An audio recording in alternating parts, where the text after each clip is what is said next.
Welcome back to the Untangling Web3 podcast. At the risk of sounding like a broken record, AI and automation are everywhere, and the tech is advancing by the day. Lately, we've been discussing its impact on the digital realm, social media, the internet, and desk-based jobs. But have we truly considered its impact on the physical domain?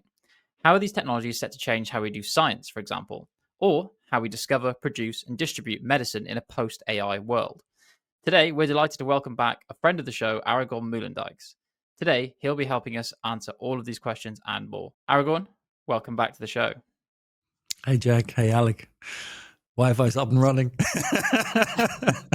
Ouch. I don't even want to talk about it. Yeah, if anyone's watching the video of this, you may have seen a quick clothing change, a wardrobe change from the three of us, because we initially started trying to record this episode. Alec's Wi-Fi didn't want to do so. So we're back here a couple of weeks later. I think, it's interesting because lots has happened in that time. Alec, do you think it's going to hold out? Well, that was 2 weeks ago, and then we tried to record last week, and Aragorn just forgot about the slot. So I've messed up. Aragorn messed up. Let's see if Jack messes up today, and we get the holy trifecta.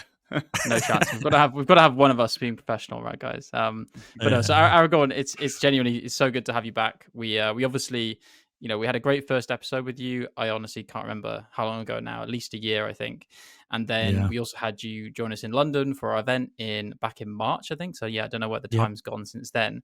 Where we talked a lot about, the intersection of kind of the metaverse, AI, and obviously a bunch of other stuff, because it was a bit of a runaway train of a conversation. What have you been thinking about since then, Aragorn? What's been on your mind since those 6 months since we last saw you?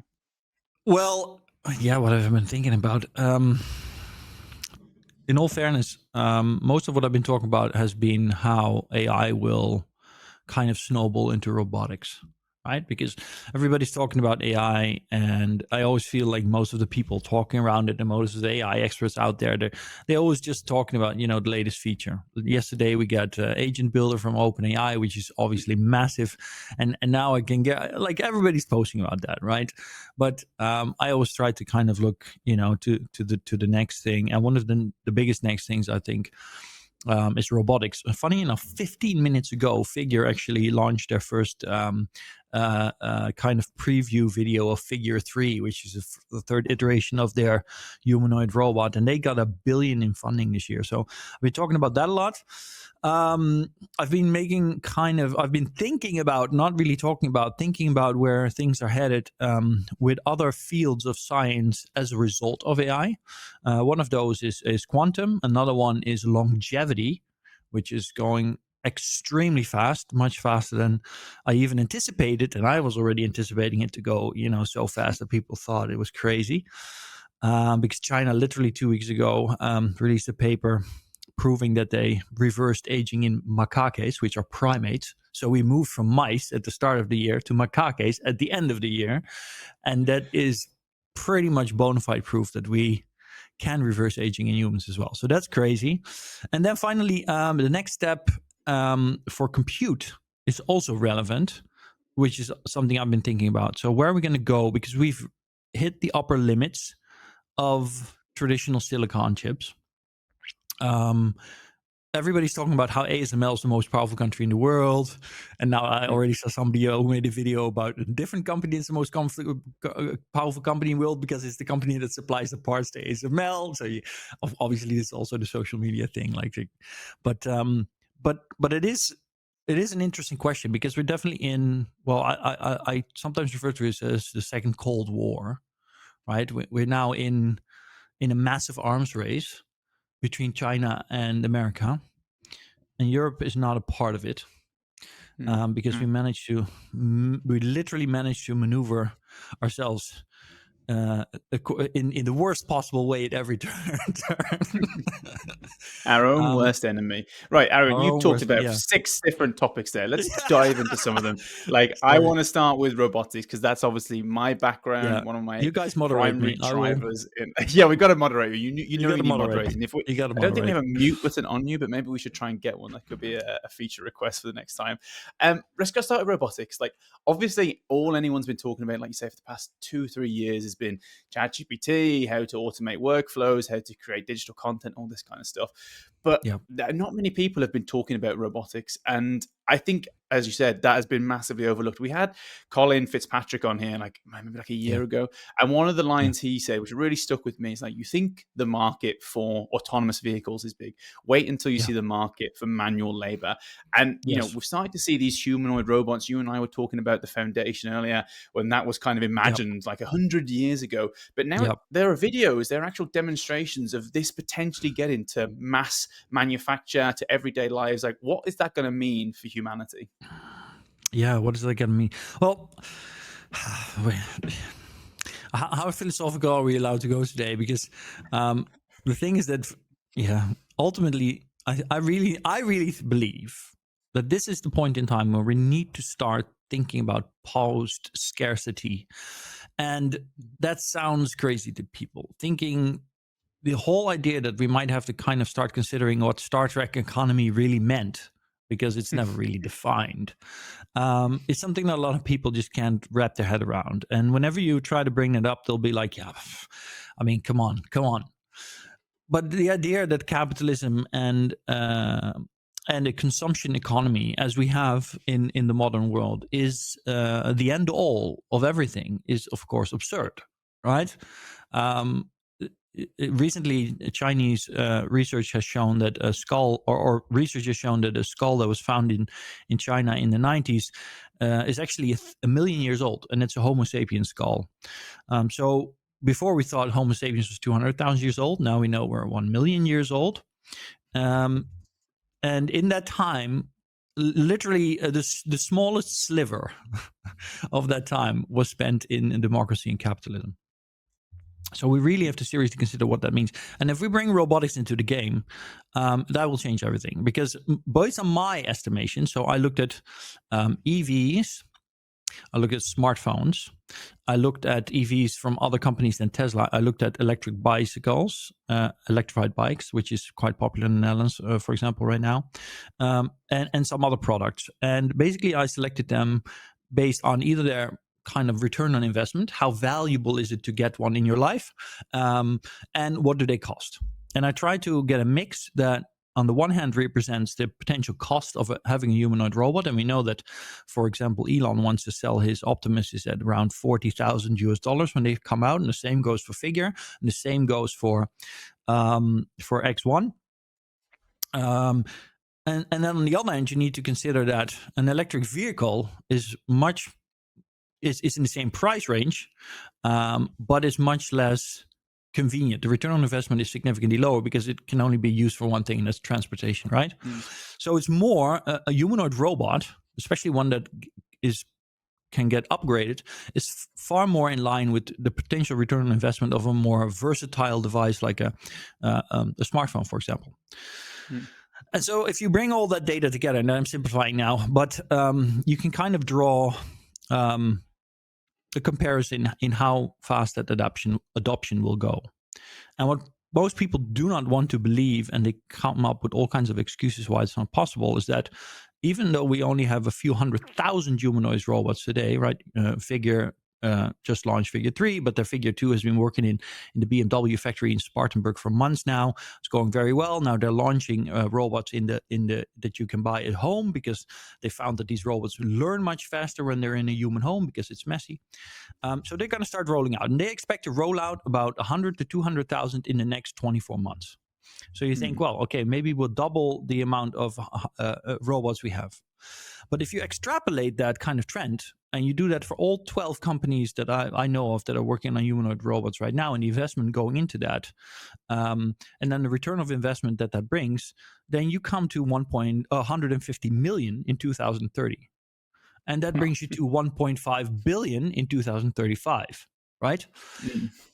And then the robot experts say, and I know this is a long rant, I'm going to cut it off and then you guys can ask me a question, but the robot experts say, yeah, but it can't go that fast because there's all these technical issues and hands are complicated and blah, blah, blah, blah, blah. But they always say this about every technology. And the point is that once the return on investment starts to kind of materialize in the future on the horizon, then what you see is that there's a convergence of effort and finance. And then suddenly that problem solving for those issues accelerates, and then suddenly it's there. Exactly like, with the longevity, I talked about the macakis now, right? 5 years ago, nobody believed we would ever reverse aging. A year ago, they did it on a mouse and they said, well, that's kind of interesting. And now we're at macakis because, suddenly people are like, oh, we can do this. And then they're just going for it. And I think people really overlook that kind of factor of when brains and finance and human focus come together and how that accelerates these processes. But you've talked about like numbers there, and I agree, like the numbers are staggering and they are going to happen, like it's inevitable. But like, what does that actually mean for society? Like, you talk about this is going to create a world of abundance, right? Like the fact that it's going to cost $45,000 or $40,000, and that's going to be something that can basically, in some ways, work 24/7, round the clock for 5 years. That reduces the cost of labor significantly.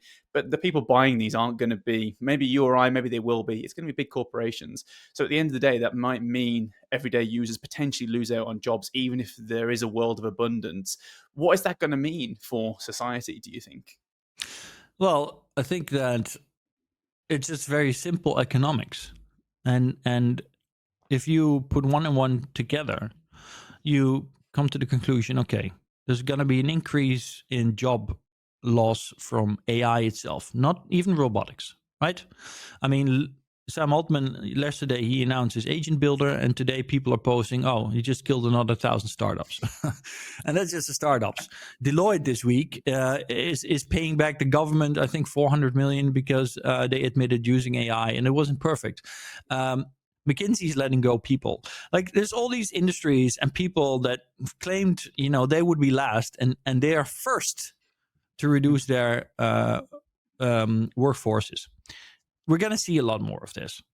So that means that we're going to see a rise in job loss. And that might be offset by some things, for example, aging populations, whatever. But ultimately, we'll see that increase. And so I would argue that I agree with the paper from the World Economic Forum and the University of Amsterdam, which was published in January this year, which states that by their estimate, in 2030, up to 70% of all jobs in the job market will either be already replaced with AI or robots, or will be so completely different from what they were before that they would need complete retraining of the human to do them. And if you consider that, that's a massive amount, right? Now, let's say that they're wrong. Let's say that it's only 30%, right? Less than half. But even then, if that were true, then we'll see an increase of 15 to 10, 15, maybe 20% in job loss, right? In unemployment. Those are massive numbers. I mean, every other time before in the last 200 years in recent history, when you see countries or economies that have, more than 10% or 15% unemployment, they're in a real crisis. 20% is massive, is a real problem. So what we're going to see is over the next 5 years, we're going to go there. And by the time we get there, governments will start to realize that something is going on that they've never experienced before. They will need to start thinking of solutions, maybe universal basic income, maybe something else. But at first, they'll just try to kind of find ways to kind of slow things down or fix the problem temporarily. But the problem will just exacerbate. It will just get worse because then robots come into the picture. So it's no longer just, the white collar jobs, but then it starts being the blue collar jobs. And then it will get worse. And so at some point, they'll realize, okay, there's going to be a point where no job is needed. Exactly like Elon Musk already said to your former Prime Minister Rishi 2 years ago, I think at the AI summit. He said there will come a point at which no job is needed. You can have a job if you want to have a job, but ultimately the AI can do everything. And that's exactly what's going to happen over the next 10 to 15 years. And by the time we get to the end of that, some people will have had a really, really rough time of it. Other people will have been a little bit more lucky, stayed in their job a little bit longer, but ultimately the global governments will have to come together with a solution on how to share out wealth and the means that are a result of production through AI and robotics, because they will basically do everything.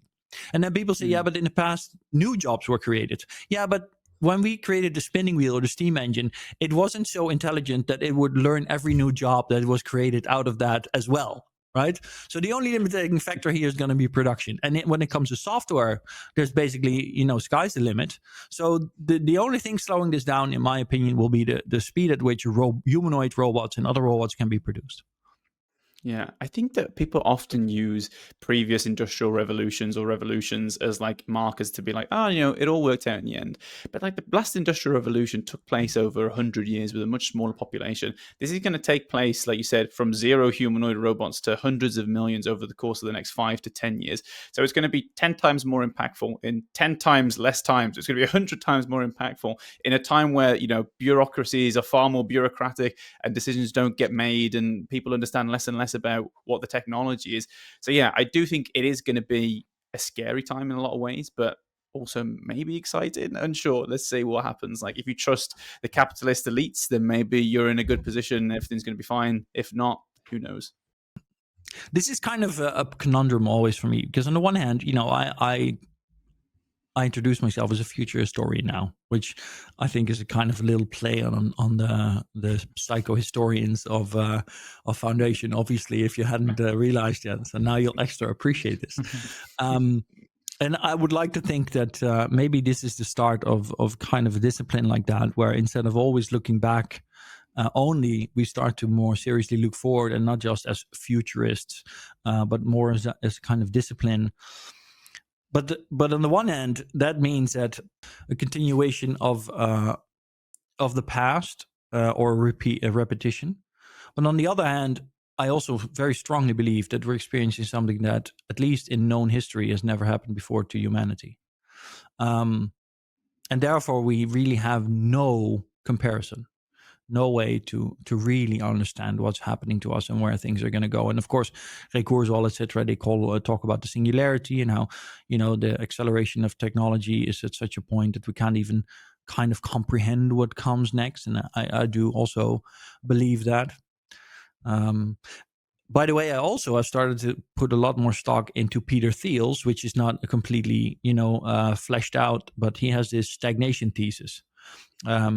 And at first I thought he was a loony, but I started to think about it recently, and we didn't want to go down that path. I just realized, Alec, you didn't want to talk about End of Empire, but we definitely, yeah, but we're definitely seeing, I do believe that, we're seeing stagnation in terms of our ability of developing ideologies and progressing, let's say, the humanities, as opposed to the STEM technologies that underpin the development of, for example, AI and robotics and all of that stuff. Yeah. Today's episode is sponsored by the VeChain Foundation. Now, we often talk about how emerging technologies like blockchain have the potential to revolutionize sustainability, and VeChain is at the forefront of this green movement with initiatives like VBetterDAO. Let's take a closer look. Imagine tracking small actions like recycling at low cost, making them valuable assets. These verified records build a massive collective impact, benefiting people through their own actions. Sound a bit complex, but VeChain made it fun. Explore our apps at vbetter.com. VeChain's goal is to power a new era of sustainable solutions. So if you've got an app idea or just want to earn rewards for small, sustainable actions every day, go check out vbetterdao.com to find out more. And now, back to the show.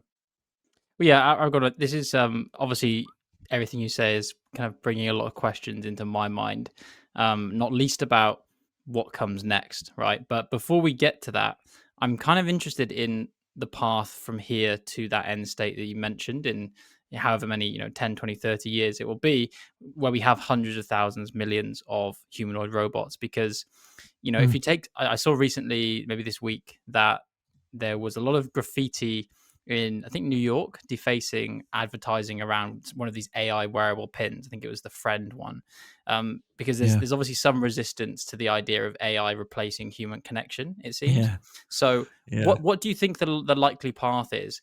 Because I agree with you. It can feel like maybe it's inevitable, but there's also a part of me that thinks, is this going to have to be driven purely by corporate adoption and by it being forced down people's throats because it's in their interest? Or do you think that as a society we will genuinely come to accept that this is just the most convenient way of doing things going forward? I'm curious to know what you think about that.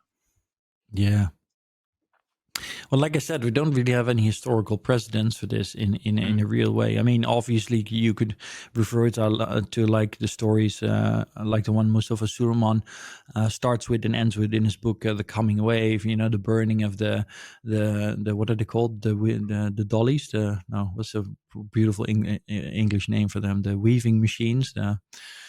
Anyway, you know what I'm talking about, the machines that are made to replace the weavers initially in the first industrial revolution, which gave rise to the Luddites and the term Ned Ludd, leading them to burn these machines. But so, well, there you have it. I mean, at the very least, I think that we'll have to expect that some of that will occur, right? Not everybody likes change. I literally, right before I got into this recording, saw somebody that I highly respect in the Netherlands, a thinker, a researcher, a writer, who wrote that we just invented the end of boredom. But the way he describes it is that is like the end of humanity. So there's a lot of doomers out there. And some of the doomers, they will resist and they will take up arms. They will feel that they're being replaced. But ultimately, I think that, again, coming back to history, for the majority of the 1 million years that humanity has been around, at least for the 200,000 years that we've studied more thoroughly, we know that humans didn't have a 9-to-5 job. We weren't going to schools and universities and then defined ourselves through our role and our economic value and our agendas, or calendars. So I think that there is definitely a path back towards a more wholesome human existence in which we spend our time on things that feel very important, very purposeful, and give us purpose, fulfilling, but that are not a job or an economic value. However, to see that kind of future requires a lot of humans because we're just not built to look that far ahead. So many people will struggle with that. And of course, any transition of this type is extremely hard. We've seen in every industrial revolution that the transition was hard. There were always people that lost jobs before new jobs were created. And in this case, it will be everybody losing their job before we, figure out a system that allows people to be jobless and still kind of prosper. So, and then, of course, it's not impossible that we're heading towards a more dystopian future. I think that the chances of it are not nearly as high as people would like to believe because we're prone to kind of, see the risks and the dangers and the negative potential first and then overvalue that. It's a well-known cognitive bias. But yeah, we like to catastrophize everything as a society, don't we? Yeah.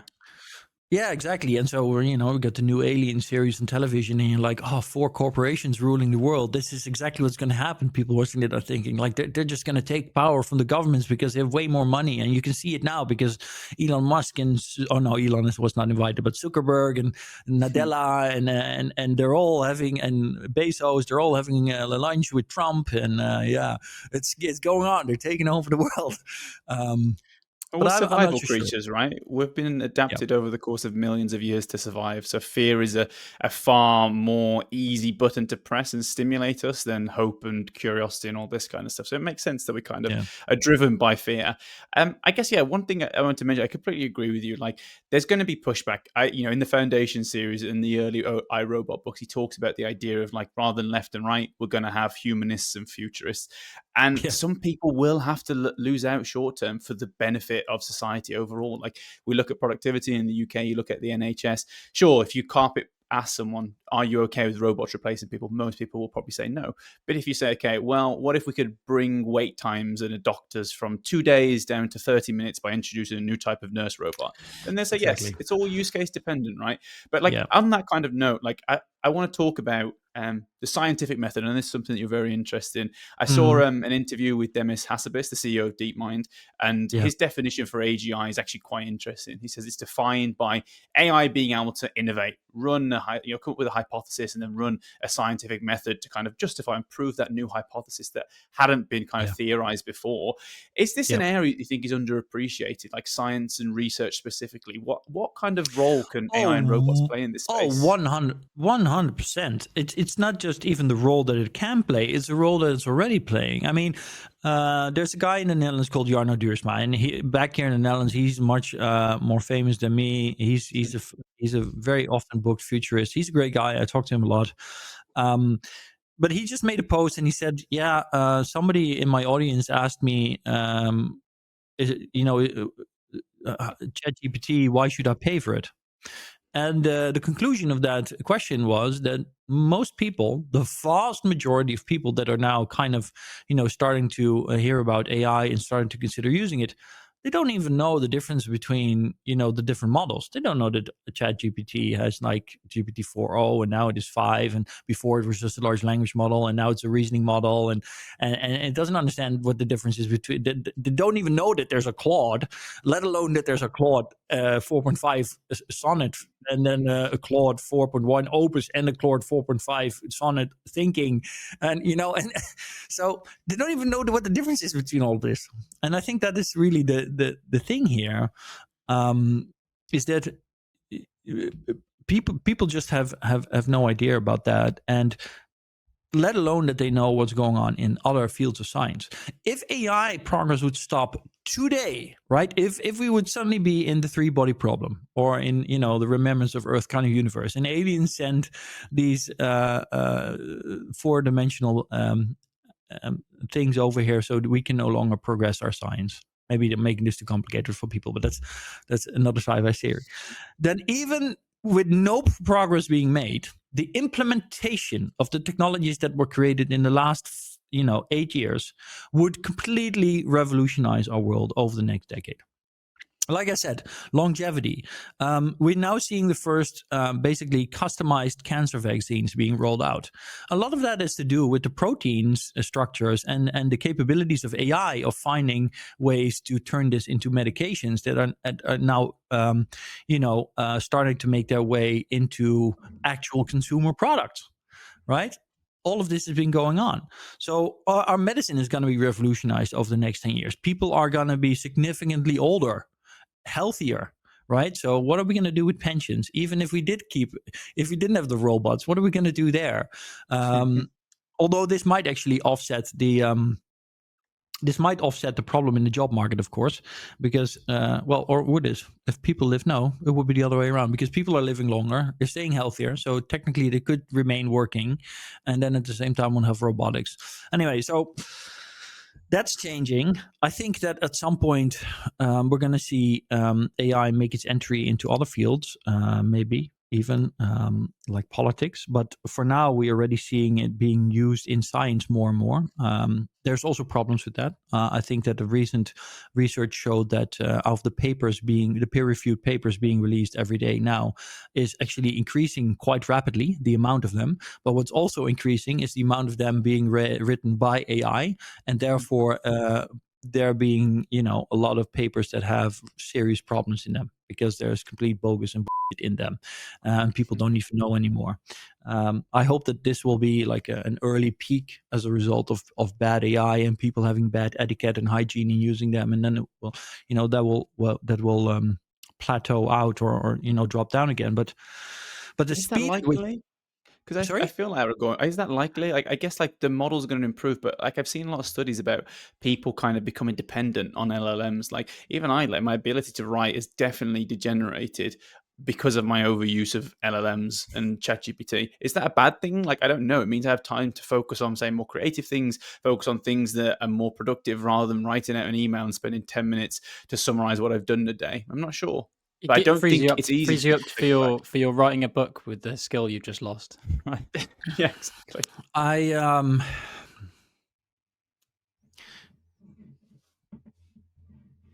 think that as long as we live in a world where the way we measure everything is based on how much we can get done and the value of that work in the shortest amount of time is the leading way of measuring it. Things would initially just get worse, right? And it's a race to the bottom. But I think that, and this, whether this takes 5, 10, 15 or 20 years, I can't say.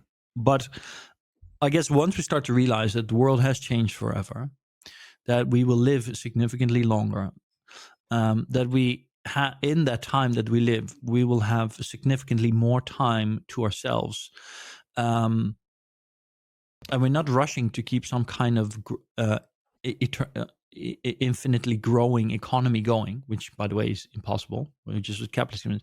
I think that we'll have a complete kind of mental, maybe even spiritual reset, at which point we realize that there's no reason in rushing through things, right? I mean, if you're into Buddhism or anything like that, you already kind of, you might already be able to identify with that kind of mindset of, letting go that kind of, those kind of drivers in life. And I think that is where we need to go if we as a species, but we keep coming back to the foundation.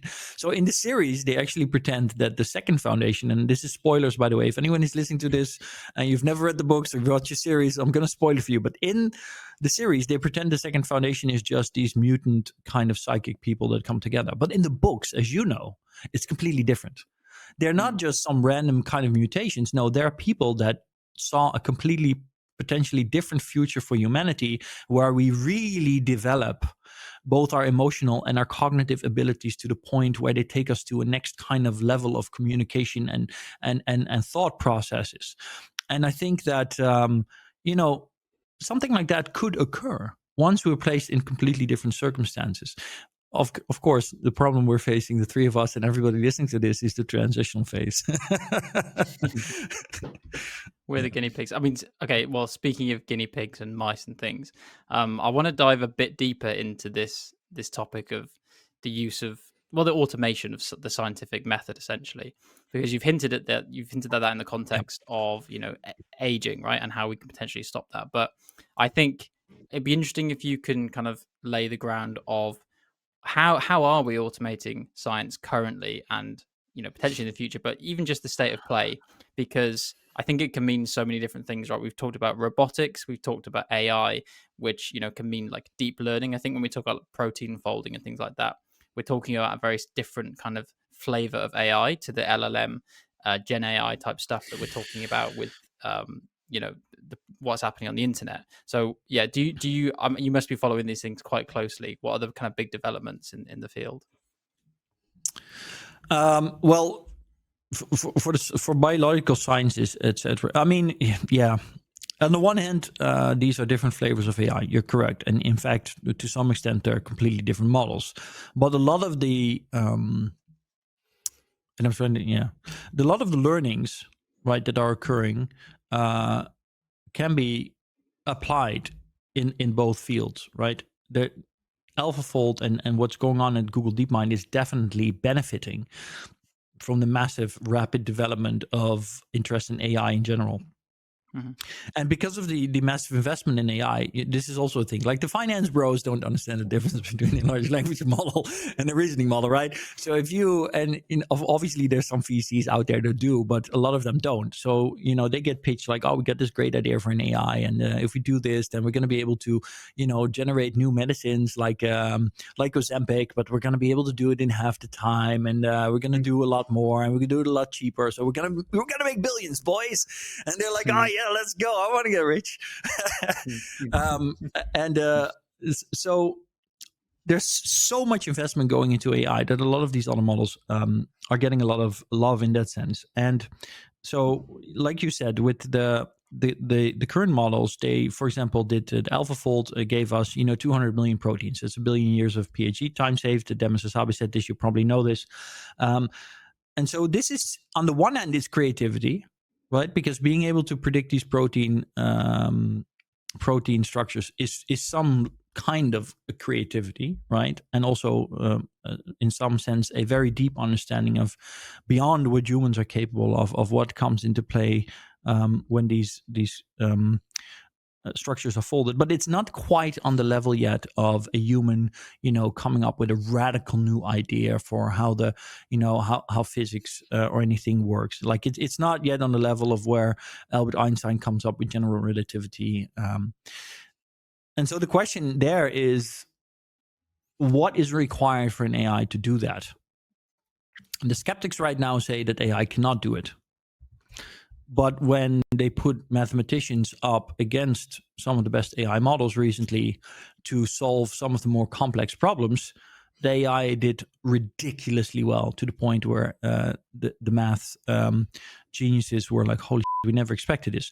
But they also said something interesting, and this is, I think, where there's a danger. They said AI was also really good at shitting, right? It was better at than any human. And because you're talking of complexity at a level that is beyond most humans, if you're really good at bullshitting at that level, you can get away with a lot. So that's a little risk and a little challenge there, of course, because if even the best geniuses in the world don't understand your math anymore, and you say, well, yeah, but it's correct. How are they going to prove you wrong, right? But I think that we're just very close to that level where AI truly breaks through in that real kind of human, that kind of creativity that we've always considered human. But it's just hard to say when exactly that will happen. And then it's still harder to create an AI that then can go out and make, for example, completely new theories on physics, where we know that it's reliable. And I think that last part might actually turn out to be the hardest part. How do we verify the things that it's finding for us? I think that's where the real challenge is. And this is where it kind of bridges into the world of like the physical world, right? Robotics and being able to test things in reality. I think like talking about the different models is quite important. Like it's something Google DeepMind does very well. Like they have very specific applications like AlphaGo for scientific research, for modeling. Like it's kind of taking what we know, but applying it in a kind of much more granular way. So imagine if you had a perfect model, or you could run a perfect experiment on a set of cells. You're always going to be limited in polynomial time. So when it comes to like degenerative diseases, you've got to test them for 30 years before you can really see what happens. But if you have a perfect simulation of those same cells, say run by AlphaGo now, you can reduce that time of 30 years down to a simulation that takes minutes or seconds or something like this. Like a really good example of this is in silico's drug lead time. I think they reduce something like testing from 500 days to 30 days just by using like simulations. I think that this is powerful, right? But like the new innovation stuff is kind of like, I don't think it really matters that much right now. There's still so much value to be had just from automating, simulating, and then taking things to the real world. Maybe the innovation stuff is going to come soon, though. Actually, you're really touching on a super interesting thing there, because yes, on the one hand, I 100% believe that in the next 10 years we'll have AI that will be capable of maybe even finally combining general relativity with quantum physics in a kind of unified framework or theory. But at the same time, we already have this, like literally we're turning into a backlog world where we have a massive backlog of stuff that AI suddenly allowed us to do, like 1 billion years of PhD time in terms of proteins, and we don't even know what to do with ourselves to turn it into medicine, right? So that's the other challenge here. And then obviously a lot of this will more rapidly get automated, etc. But it's gonna take a while, because all the human systems that are still in place are so incredibly slow, right?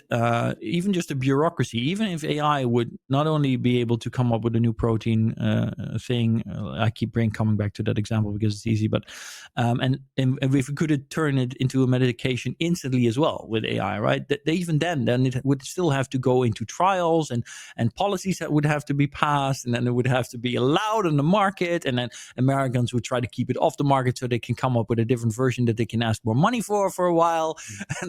And so, and I think that is where we're really going to run into the realization that all the human systems that we built have all become outdated, and instead of moving us forward, they're now massive roadblocks that we either need to overcome, or we need to get them off the road so that we can actually move forward. And in the past, unfortunately, now I'm definitely not hoping that that's going to happen now, but in the past, I think that a lot of this kind of forced fire kind of transition time was usually also hand in hand or side alongside, some war or some destruction or something like that, which actually made it easier. It's not fun for humans, but it does make that kind of process ultimately easier when everything is destroyed and you kind of have to build from scratch.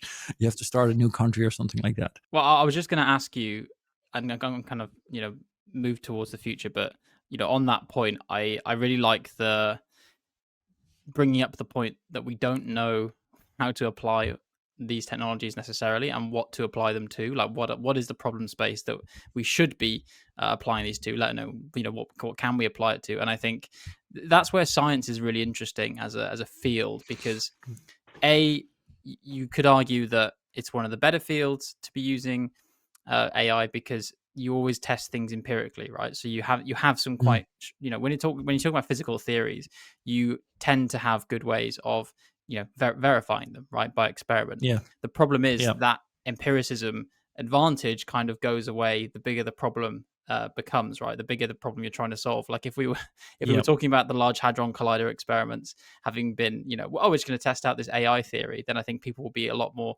worried when the experiments are going on. So I think, it's a really interesting to think about applying these things to science in particular.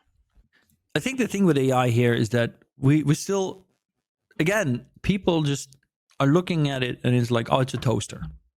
And if my toaster told me to build this Large Hadron Collider, I wouldn't trust it. But if I ask my toaster to toast my bread and I press a button, it comes out after exactly 4 minutes, and I always get the same level of toast depending on whether I put it in frozen or, not. But that's just not how it works. I think that people really, really, and this will take a little time, people need to get around to the idea that a lot of these AIs should be treated more like another human being. And when we deal with each other, we have a kind of developed sense of who we can trust to what extent on which topic, right? And even there, we humans are quite, how do I say this?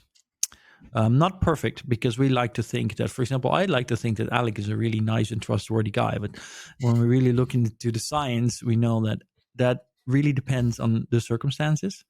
So Alec might be one way with a certain set of people in certain circumstances, but he will be completely different in another set of circumstances with different people, which I will never experience.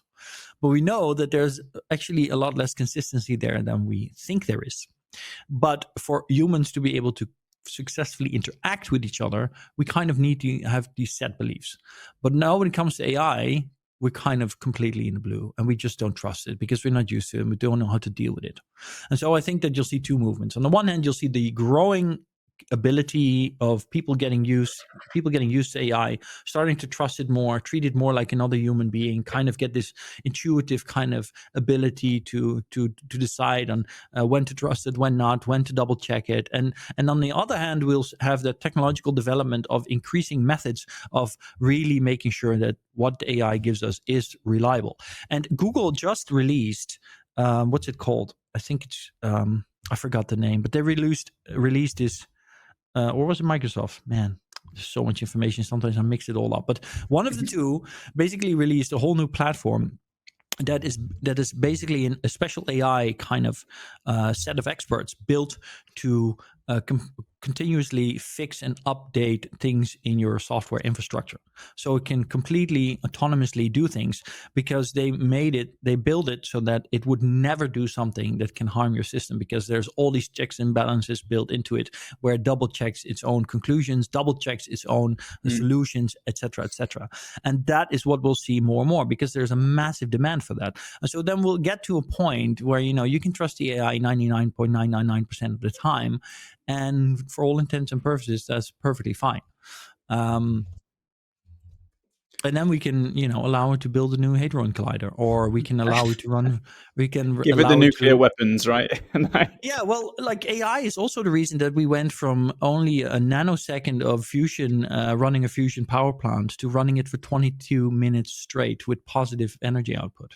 Right? This is another field where AI is literally propelling us forward centuries in terms of technological advancement, which puts a really clean energy within reach. We won't even have to go, fission technology for that, which I also think is perfectly fine, but that's another conversation. See, I agree with you there. I think that AI is a tool, and a tool, like fire can cook food or burn a house down. I actually disagree. I think that most people trust AI. They kind of don't question it at all. Like, we've kind of grown up in the era of Google is correct. I don't know something, I search it on Google, I find out from a trusted custodian what the answer is, and I trust the answer. That's the definitive answer to all questions. And GPT is being used like that, right? Most people are now using ChatGPT over Google, and when they search it, they trust the answer. I actually think the problem is more we over trust it right now. And I think it does make mistakes. And it's kind of becomes a question as these AI models become more autonomous, they require less human intervention, they act on our behalf, they transact, they interact with each other. How do we propagate that trust? And I think as AI becomes more pervasive, how do we maintain and manage that trust? I would propose that we're both right. In that, you know this saying, like, the problem with the world is that stupid people always think they're right and intelligent people always doubt themselves. This is exactly what you just, basically, we have that same conundrum. So on the one hand, you're right. People that have, no real understanding of AI, and I don't mean this in a bad way, but people that have no real understanding of AI are prone to, once they've had a few good experiences, then completely trust it, right? To their own detriment, because they also trust it when it tells them, I just, do this or do that, and when it's really not so smart to do yet. At the same time, we have these super, super intelligent people that are building these AIs, and some of them are super enthusiastic and, they're pretty trustworthy. But then there's a lot of other people out there that are like, yeah, we can't trust it. It's still a machine, right? They're basically speciesists, and they're like, can't trust the machine. So I think both of us are right. Yeah. Yeah, I think this is one of those things. Like, I think it is too early to know whether one or both of those answers is correct. But I like the arguments on either side as a neutral arbiter. Yeah, it'll probably be a foundational aspect of life over the next decades. Like, just like the struggle between left and right politics has really defined the last half century after the Second World War and our modern world.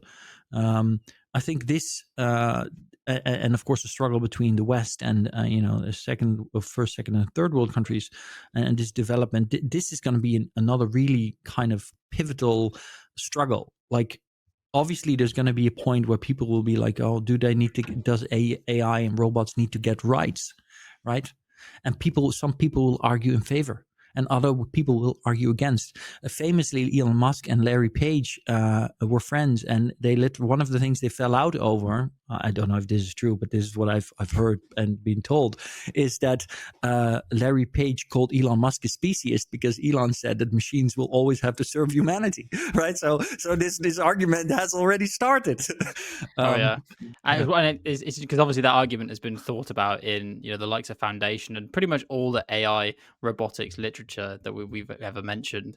I think it's just going to rage on for the future. And Aragorn, so we've got a couple of minutes left. I want to end on the future and really just ask your outlook, because I don't know about you, but like, I find it hard to gauge you, Aragorn, when you're talking. And the way you put across these arguments is very beguiling, but I can never quite get if you're excited or scared about this future. Maybe a mix of both. But what is your general outlook for, let's say, that future that you described at the beginning does become a reality?